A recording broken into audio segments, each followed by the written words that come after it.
Bienvenue dans un nouvel épisode de Juste Arrivé. La voiture est arrivée avec un pneu crevé et a besoin d'un nouveau pneu.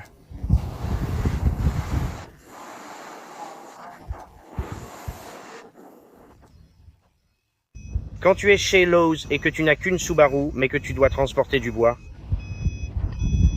C'est quoi cette chanson? Jésus prend le volant.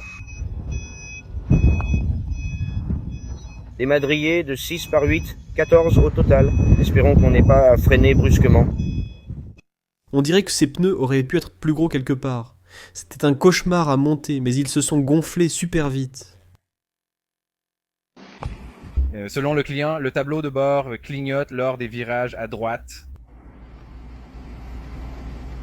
Disco. Le client dit que ça vibre à toutes les vitesses, que ce soit en tournant ou en freinant.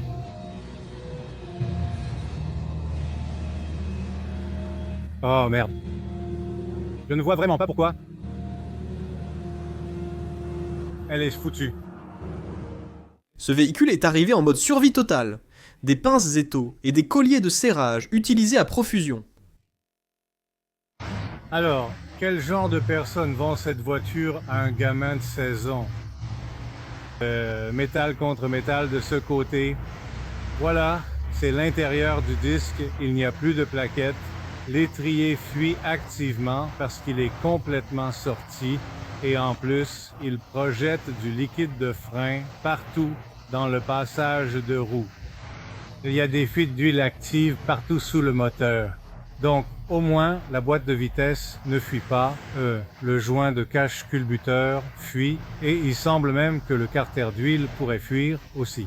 Ceci est un peu arrondi, donc ça va être amusant à enlever. Ouais, peu importe qui l'a vendu. Je ne parle même pas de l'intérieur, de l'extérieur ou des biellettes de direction. Celui qui l'a vendu a vraiment profité du gamin. Ce Ford Freestyle est arrivé avec de nombreux problèmes. Jugé irréparable à l'atelier, il a fini à la casse.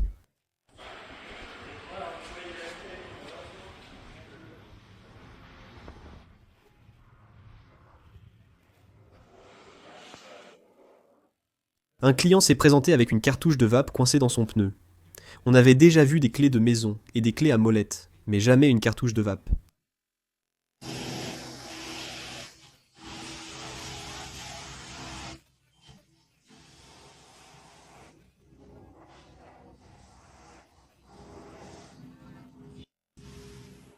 Le client pensait à un raté d'allumage, mais après avoir changé les bougies et fait une vidange, le voyant moteur clignotait toujours.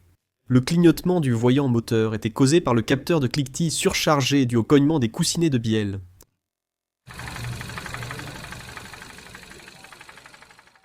Le client dit « J'ai besoin d'un parallélisme ». Il y a beaucoup de jeux. Je me demande pourquoi. Aussi sans oublier. Il y a une énorme fuite d'huile. Les pneus sont usés à l'intérieur. Très gravement aussi, sans parler du soufflet d'essieu qui est déchiré ici. Les amortisseurs avant sont morts. Et à l'arrière, il faut aussi mentionner la présence de supports moteurs cassés. Le client a déclaré qu'il a percuté une voiture de police et qu'il n'avait plus de frein.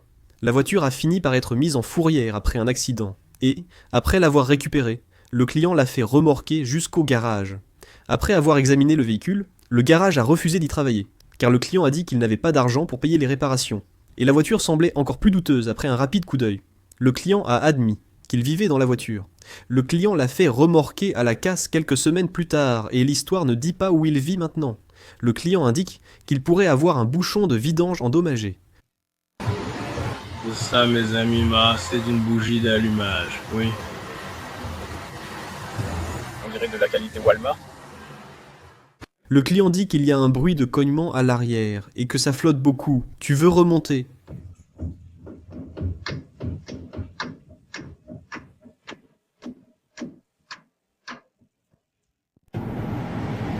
Je Je dois juste vidanger l'huile moteur, mais je tombe sur ça. Quelqu'un a complètement foiré le bouchon de vidange, et au lieu de réparer leur erreur, ils ont juste écrit « évacuer dessus ». Il faut juste aspirer l'huile par le dessus. Merci pour ça. Cette cliente est une habituée du magasin. Elle est venue avec son Murano 2015. C'est sa voiture de secours, elle conduit normalement son Suburban. Elle a oublié un gros sac de cacahuètes dans le coffre de sa voiture inutilisé depuis longtemps. Il y avait une horrible odeur de souris morte, l'une des pires que le technicien ait jamais sentie en 20 ans de carrière. Voyant que le filtre d'habitacle et le moteur du ventilateur ne montraient aucun signe de souris, il sut qu'il était fichu. Il a joué au jeu du « suis ton nez » et après beaucoup de temps, il a isolé l'odeur autour de la console centrale. Il a enlevé le siège conducteur et presque toute la console centrale avant de trouver une souris morte sous le tapis. Il a nettoyé avec du simple green et de l'eau de javel, pensant avoir fini.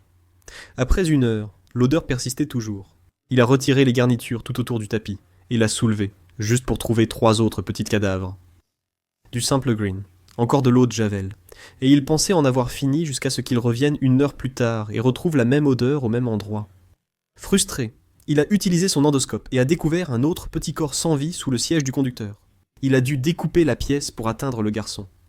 Heureusement, c'était le dernier après 8h30 de travail sur ce problème. Ford propose un indicateur pour savoir quand éteindre le feu sur votre véhicule. Je n'ai jamais vu ça de ma vie.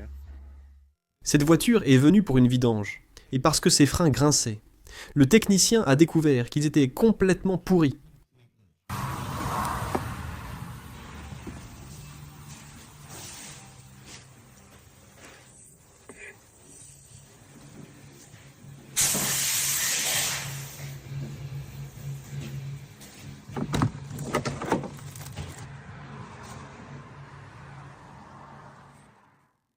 Ce camion sort d'une vidange chez le concessionnaire.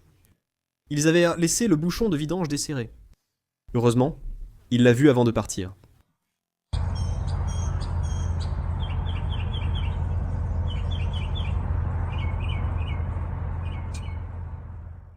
Le client demande de vérifier ses freins.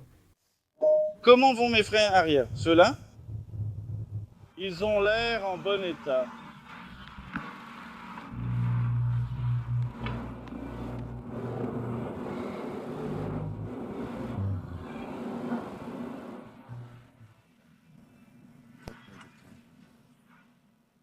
Cette Ford C-Max de 2008 avec 137 000 miles est arrivée avec une réclamation du client. Le moteur monte en régime aux arrêts. Le technicien a constaté que la durite d'admission était pourrie et déchirée. Le client ignorait depuis combien de temps le problème persistait, ayant acheté le véhicule récemment chez un concessionnaire. L'atelier a recommandé de remplacer la durite d'admission et de faire un entretien complet, et le client a accepté.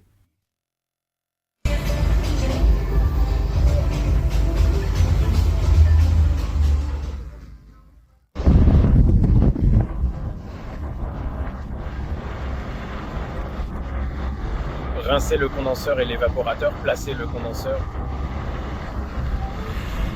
Compresseur, il fonctionne bien. Ce n'est pas ce qui est important maintenant, ce qui compte c'est ceci. Il y a une calculatrice, mais elle fait bien plus que ça. Par exemple, si vous voulez connaître des conversions de surface.